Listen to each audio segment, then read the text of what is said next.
Hi, it's Steve Hargadon, and welcome to our mini conference, Emergency Remote Teaching and Learning. Stephen J. Bell is back with Rethinking Students' Evaluations as a Tool to Improve Online Instruction. Stephen, before we start, I think I need to give you some credit. That survive, thrive, and plan for what comes next, I think you wrote that. Yeah, we did have that conversation about a week or so when we were mulling over some ideas, and I was saying that what we're in now is survival teaching, and then I shared with you a good article about emergency online teaching. So every day I think we're all getting better at this and figuring things out. So I think we're getting from the survive to the thrive. So great that everyone's here today to learn more about how to do that. You can take credit for some catchy marketing words. Okay, I'm going to turn the time over to you. Thank you so much for All being right, here. thanks, Steve. And thanks everyone for joining today. Let me just start sharing my screen. Take a minute.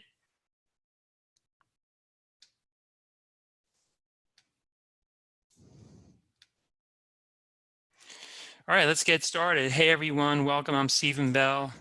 I work at Temple University Libraries in Philadelphia, Pennsylvania, USA.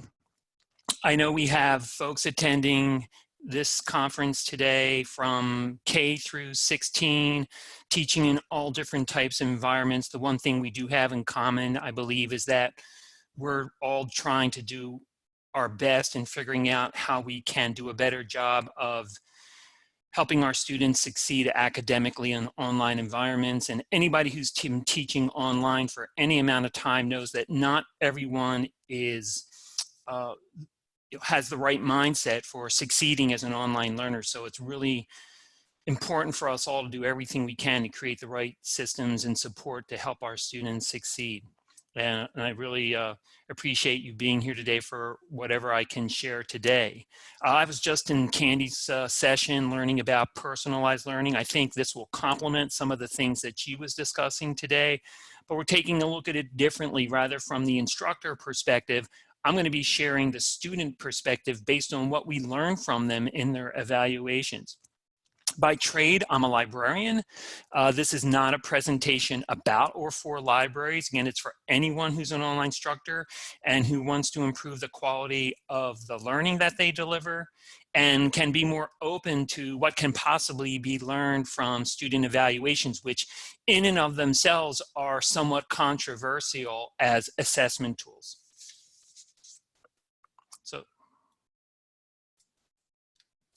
And feel free to use the chat to share your own tips, your own ideas, things that you're learning from student evaluations. Part of being in the mini conferences that Steve organizes are that it's a community and we're all trying to learn from each other and help each other get better at what we do. Now, I've been doing online teaching for quite a while. Back in the mid-1990s, I started in the library and information science program at Drexel University. I helped a full-time instructor. I was an adjunct to mount some early online courses. This was way before tools like Blackboard and Angel and Moodle. We didn't have any kind of learning management system. We actually launched our first online courses using something called Lotus Notes. I don't know if any of you are familiar with Lotus Notes, if you've ever even seen it. I don't think it's been in use for probably any time within the 2000s. Yeah, it is ancient. And it compared to what we have today, it is horrible. But it actually got the job done. And all we were really trying to do back in those days, in the early days, was try to replicate what we did in the classroom online. And we know so much more about online education these days. And we know that we have to do much, much more than just replicate what we would do in a classroom to be successful online. And I'll admit, I didn't really have any idea what I was doing. Learning how to do this well takes time and professional development, support, and many other things. Now, fast forward to 2020, and I still am teaching online, but now I do it for San Jose State University iSchool, and I still teach library science, but I am teaching some different courses. And no doubt the ed tech tools that I have access to through the iSchool are amazing. They make all the difference in the world. But, you know, at the heart of it, the fundamentals of good, solid pedagogical methods for online education are much the same as they've been for as long as we've known how to do effective teaching. Although in the past 2 decades, thanks to the research and the learning science, brain science, you know, we've learned so much more about what we can do to be more effective online instructors and how to engage our students in the course content. One thing that probably has not changed that much in the methods is the way that we evaluate our online courses, primarily through end of the semester student evaluations and feedback form. And I'm sure that everybody who's teaching online right now has some system that for the program they work on for student evaluations. And at San Jose State University, they call them SOTs. At Temple University, they call it the SFS, the student feedback form, and you probably have something unique at your institutions. And you know, I know that instructors tend to have very mixed feelings about student evaluations. They can feel like they're very ineffective. They can be frustrating, you know, not to mention that we know from the research, and this is an article from Inside Higher Ed about a fairly recent study that does point out they're subject to bias, they're subject to gender bias and preference, and there's, you know, generally a whole lot of issues, but they are, for what we can accomplish in an online environment, they still might be the best thing we have going for us to get feedback from the students on our courses. And, you know, despite all these known issues, you know, we want to use what we can from these student evaluations to get beyond just a minor tweak to the syllabus or changing out a reading or two. You know, what can we really do from these evaluations to create substantive change that will vastly improve the nature of our student learning? So if you would like to participate in this poll, you can go to slido.com and it'll ask you to join, and you know what to do. Our session today is D017.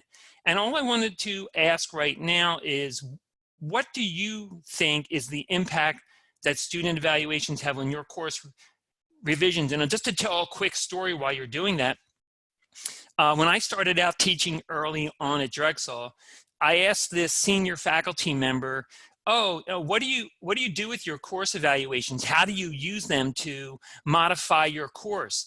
And he looked at me and said, oh, I never look at them at all. The students don't know what they're doing, and there's nothing they can possibly tell me to help me be a better teacher. And I was like, whoa. Fortunately, I've never taken that path.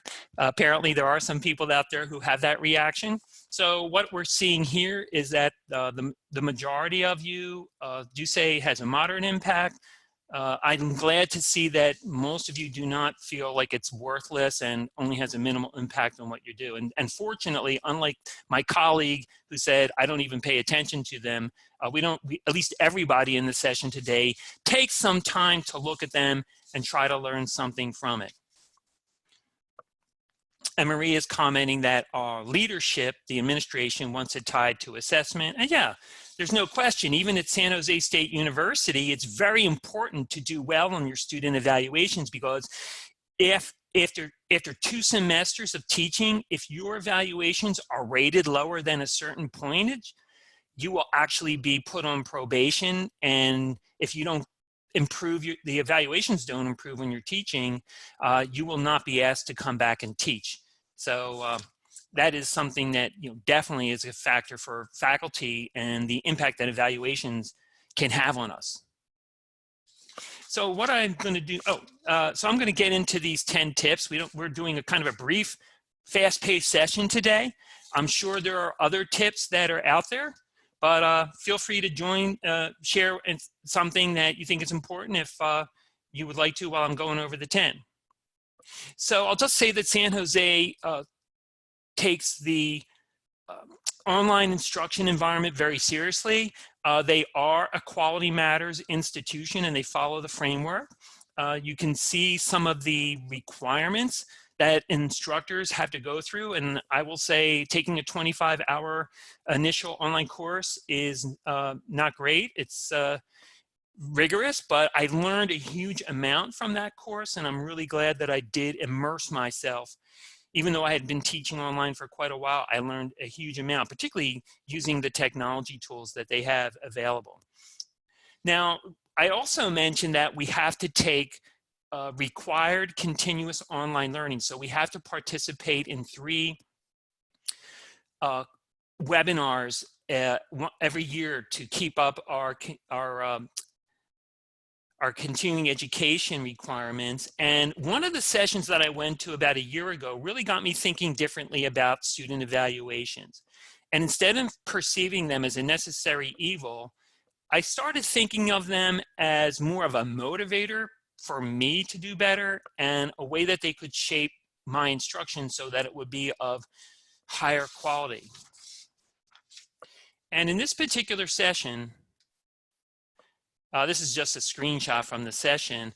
SOTS is Student Opinion of Teaching Effectiveness. That's the evaluation we do at San Jose State University. And what the session was about, some of the researchers at the iSchool there, they took hundreds of student evaluations that they had collected over time. I thought this was really interesting, and they analyzed them in aggregate. They weren't looking at particular courses. They just were looking at what could they learn from all these student evaluations that had been collected over time. And there's no question every instructor is going to probably look at their course evaluations for clues to how they can make a substantive change. Sometimes we just end up making those tweaks I talked about, like a change in the reading or a change in a minor tweak to an assignment. But the idea here was to look at the big picture of what the students were saying in their evaluations in aggregate. And instructors who design the course so it's structured to meet to the students so they can perform well as learners in the course, I think this was a great way for me to be much more student-centered and thinking about, okay, what is it the students are telling us, the faculty, that helps them to succeed in the classes? So in the remainder of the webinar, I'm going to share 10 tips from the SOT session, focusing on the ways to anticipate what helps students learn and succeed, so that can influence what you do in your classes to design a better learning experience for them. And I think you'll recognize that some of these tips could work equally well in a face-to-face class. So again, just to reiterate, the 10 tips I'm going to share, they're not my original ideas. They are coming from the analysis of the student evaluations.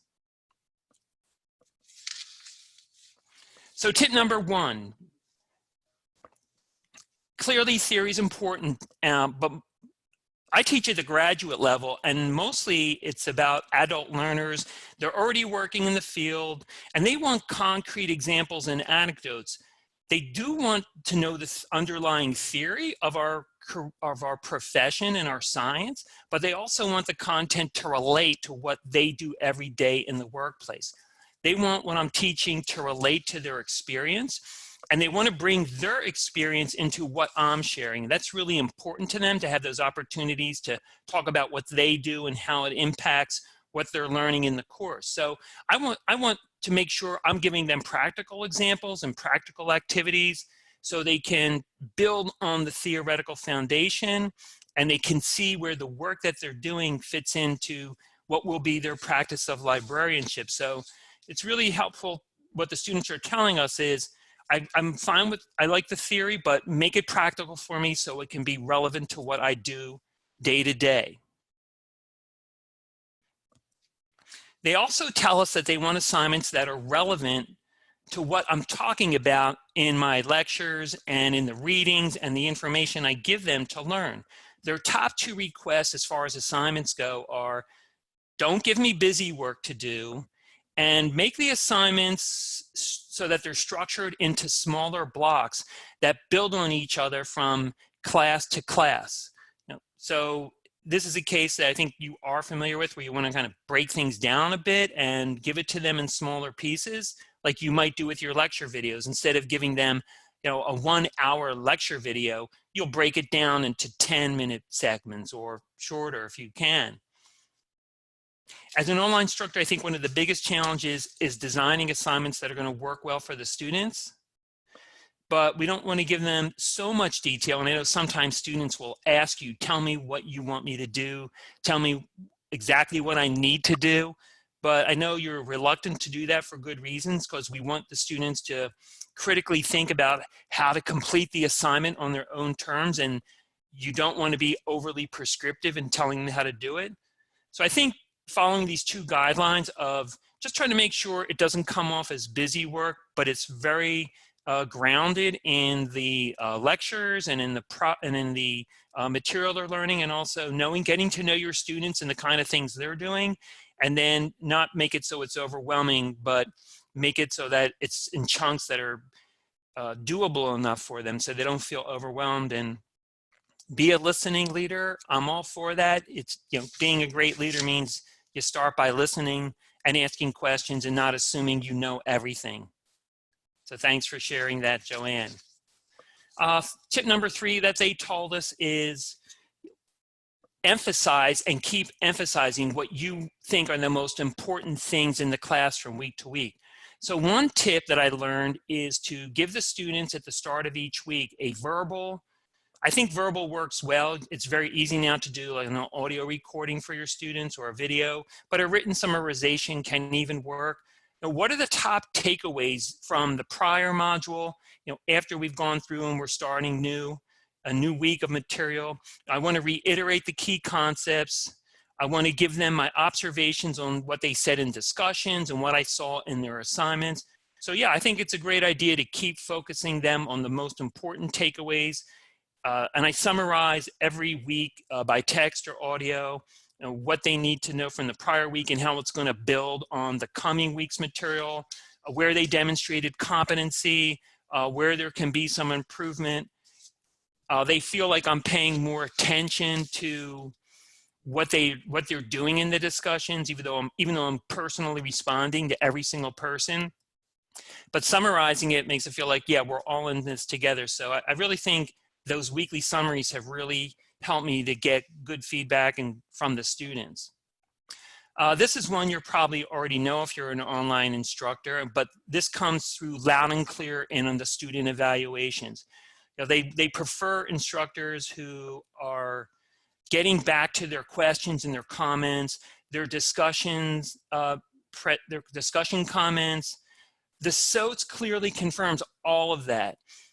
You can respond in a variety of communication formats, and that's another thing that was recommended: audio, video, email. We have a lot of different tools, but keep your comments, your responses cordial and respectful. Avoid putting students on the spot or making them feel regret over having asked you a question or having made a comment. And I think that's just good common sense. The fifth tip is set the right atmosphere, which gets back to creating the right kind of culture in your classroom. You know that online learning is about more than just giving people content and giving them assignments. They expect a patient, positive, encouraging instructor who's present, well organized, gives them opportunities to interact and learn from each other. And setting up that right classroom culture does help to facilitate effective learning. Some instructors like to give students an opportunity right at the beginning to establish ground rules for the classroom. And if you know this statue, it's at a place called Williams College. Maybe you're not familiar with it.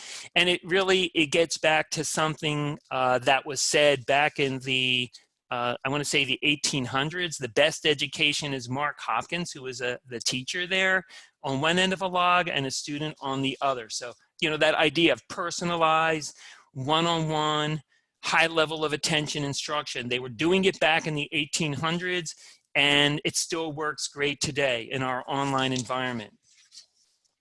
All right, so what I'm going to ask you now is I just gave you the first 5 tips. And I would like you to take an opportunity to share something that you learned from your course evaluations that you can share here. So again, if you're in the slido.com polling, this is an open-ended question, and you can just type in a couple of words to share a tip.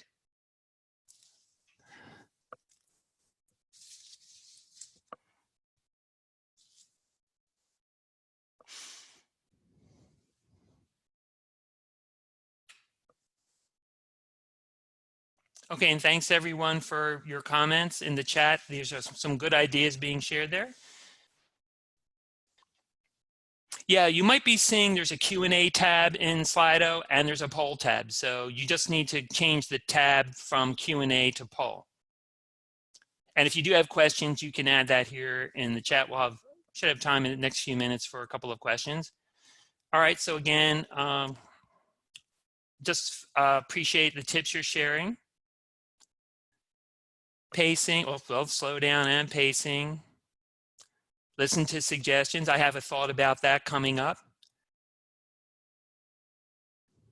And sure, if you want to share your tip in the chat, feel free to do that. People are mentioning, yeah, something that's always important: listening, caring, being empathic, knowing your students, be available. Great. Thank you for sharing some of your ideas. Yeah, I can't argue with any of these. Start positive. All right. And yep, that's a great answer. All good answers. Can't think of something else. Yeah, definitely try to be a multimedia feedback person. Because we know our students, some like video, some like audio, some prefer writing. So I always try to mix it up. So let's move on.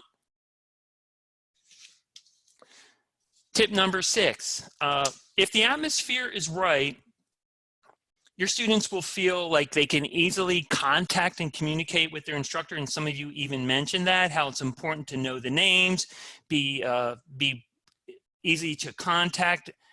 They want to feel that you're easy to approach. I always teach asynchronous courses, which certainly is a bit of a challenge, but I do offer weekly or more open office hours. We're on Zoom where people can just kind of jump in and let me know what questions they have or what issues or concerns. Or so I try to make myself available at least once or more a week in a more of a group setting. And it's also important to remember that tip about responding. When students feel that you're responsive to their needs and they know that you are listening, they're more likely to feel comfortable connecting with you. I don't know about you, I'm sure you are seeing somewhat the same in online courses, but my classes are incredibly diverse.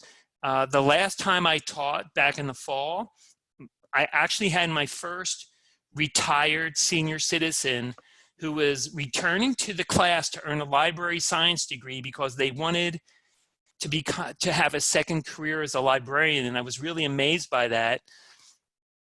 And I think you've probably discovered that students do respond poorly to an instructor who's perceived as playing favorites, or maybe treating people differently respect to differences in age, gender, race, or work experience. I know as a student in an online class, I've seen that myself. And I know in one class that had a male instructor, the female students were really upset. They thought that the instructor definitely favored male students and treated them differently. And I'm sure that the instructor found that out on the evaluation. So I think it's really important now as we're getting more diversity, which is great in our classrooms, to pay attention to differing backgrounds, what students are saying about themselves in self-introductions, and welcoming the diversity, and being an instructor who's committed to treating all the students equally. Now, as an online instructor, you definitely want to challenge your students to work hard at the course, but not so much so that they're overwhelmed. And I'll just say that Roseanne saying, how do you get to know your students' different backgrounds? I think that's where an introductory exchange in the discussion board will ask them to tell me something about themselves. What are they doing now? What did they do before they got into librarianship? Helps me learn a little bit more about them. And when they have one-on-one, when I have open office hours, I can learn a lot more about the students and their background. So I think there are ways to do that in the classroom. So I think the message for tip number 8 is you want to make it just challenging enough so that they'll feel intellectually challenged, but not so hard that they're going to get frustrated. What we heard in the evaluations is that they do want make us think activities. They don't want rote answers to rote questions. They want to be challenged. So that's something we're hearing from the students. And You can encourage creative thinking by offering them different multimedia projects. So, it doesn't always have to be just a written exercise. They can do a video, they can do voice, and we have a lot of tools for that now, like VoiceThread and other possibilities.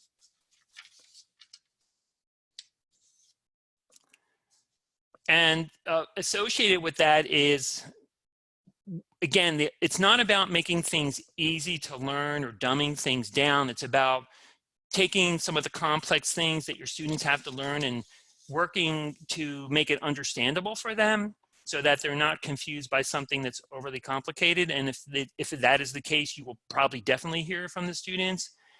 I think communicating your personal experience in lectures, assignments, and instructions discussions can help from your own personal examples or case studies to make it more understandable.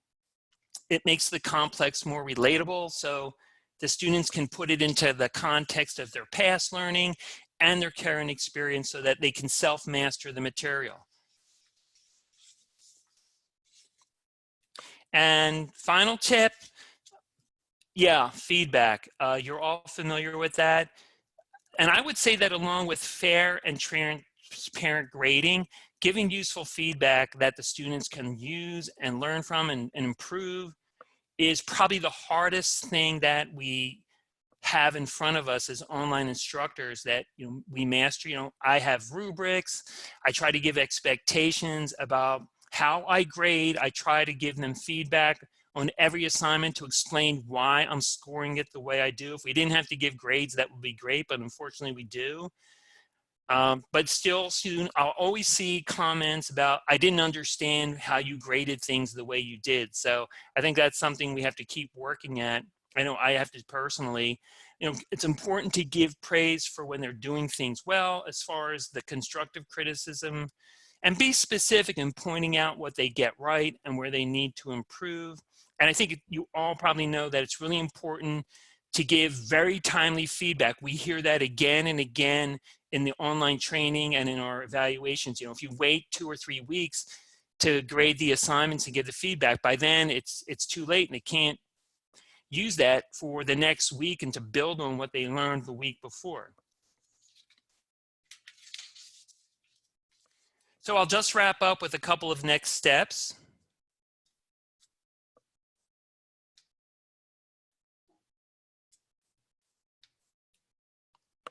I mentioned that I did take a 25-hour online training course. If your online program doesn't have that, take a look around for any kind of continuing education opportunities where you can take a formal learning experience with an experienced online instructor who can help you overcome some of the barriers you might be feeling.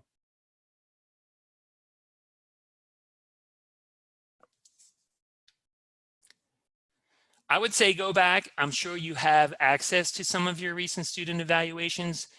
Take a look at the 10 tips. I know you may not have written them all down. This session is being recorded, so you will be able to get back to them and see where these 10 tips might provide context for where you're seeing the feedback in your course. If you get all great feedback, 100% A+, awesome. Kudos to you on that. But I think if you're the typical online instructor, we're all finding something the students are telling us that we need to do better and where we could improve. I encourage you to meet with an instructional designer if you never did that. I hope that your program has one, or maybe you're teaching at an institution. I was having a lot of trouble with rubrics, and I met with an instructional designer, and that was incredibly helpful for me to improve the quality of my rubrics so that my online grading and how I was what I was looking for from the students in the assignments was very clear to them. And I would say also, don't necessarily wait for the end of the semester feedback when it might be too late for you to actually make some changes to your class to help improve right in the while you're teaching. So I usually will do a mid-course feedback survey that allows the students to anonymously let me know what they're thinking about the course, and if they want me to try to change something up so that I can help make it a better learning experience for them. And so just as a final wrap up, I gave you 4 next steps. If you'd like to add a 5th next step that you'd like to take, or just let me know, yeah, here's what I think I'll do next to improve my online instruction, particularly relevant to what I've been talking about with the student evaluations, that would be great. I'm going to just, while you're doing that, I will look at some of the comments in the chat, and I'll see if there are any specific questions that you shared, or you can start sharing questions right now.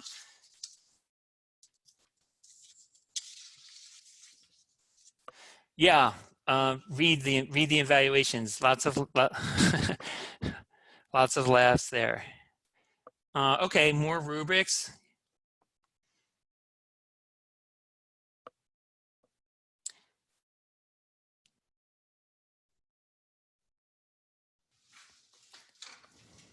Yeah, I like if you can do a mid-semester evaluation. If you've never tried that before, most of our learning management systems have quizzing tools that allow you to do a quiz very easily. That's can be launched like a survey.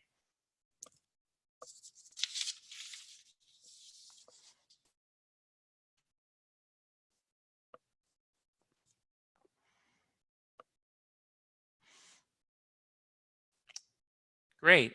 Practical assignments that are relevant to what their students are doing. I like this idea of short quizzes. The research on learning suggests that short quizzes can really help students.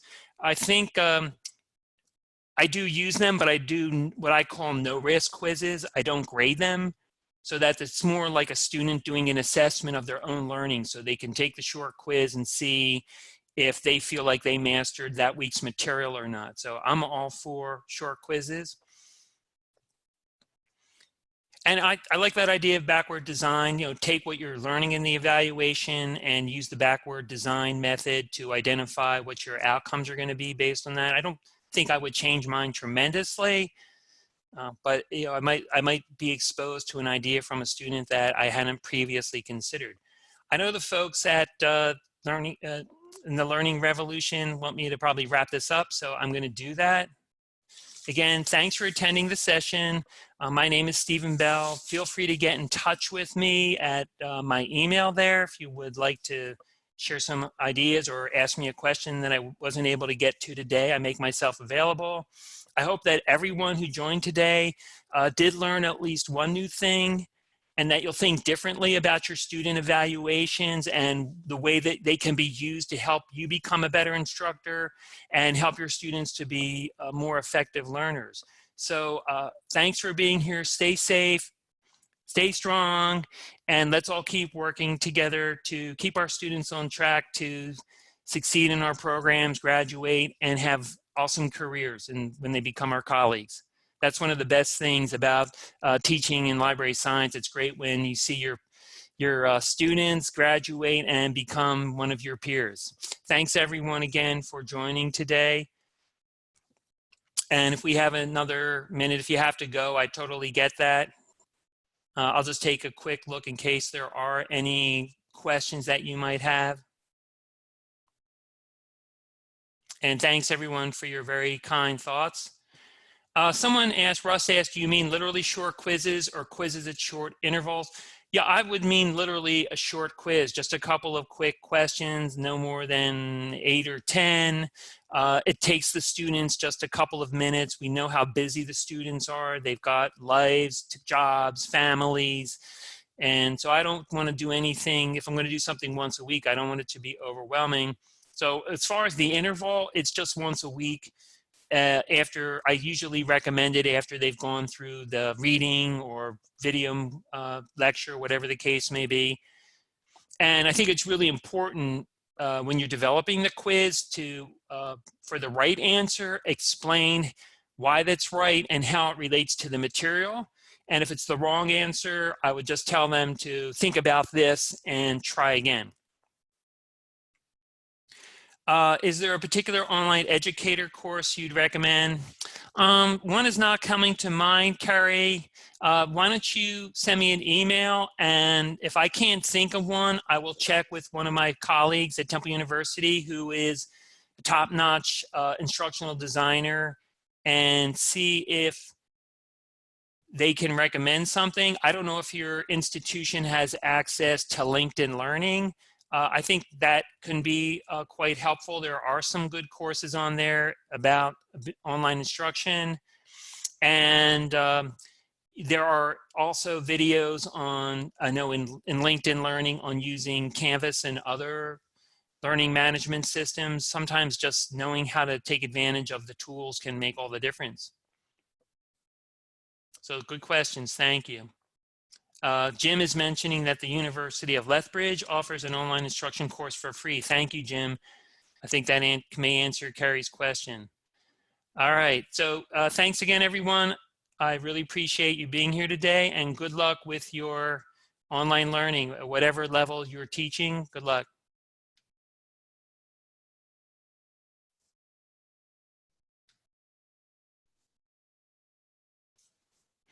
Well, I'll respond to the question there from Dimitri. How sure are you, how are you sure that you, if I'm grading a quiz? Well, again, I don't grade the quizzes that I give. They're anonymous. And so what I will do is I'll try to aggregate what I'm learning. So if I see that there's a particular question that everybody got wrong, I mean, if you ask the class a question and everybody gets it wrong, chances are that your instruction was not effective or something. There was a disconnect somewhere. So I would go back and say, oh yeah, somehow this didn't connect with everyone, and I would try to teach that particular thing. As far as graded assignments, we use Canvas at San Jose State University. So if I create an assignment in Canvas and put it in the grade book, that's how I know for actual grading which students submitted that assignment or that whatever the learning object was for that week. Oh, thanks, Maria. That's very kind of you. I don't consider myself an expert by any means. I'm like everyone who's here today. I'm always trying to learn new tips and try to be better, get better at being an online instructor. It's really a challenge to do it well. And that's part of, I think that's one of the reasons a lot of us take it on as an instructor activity. So thanks again. All right, take care, everyone.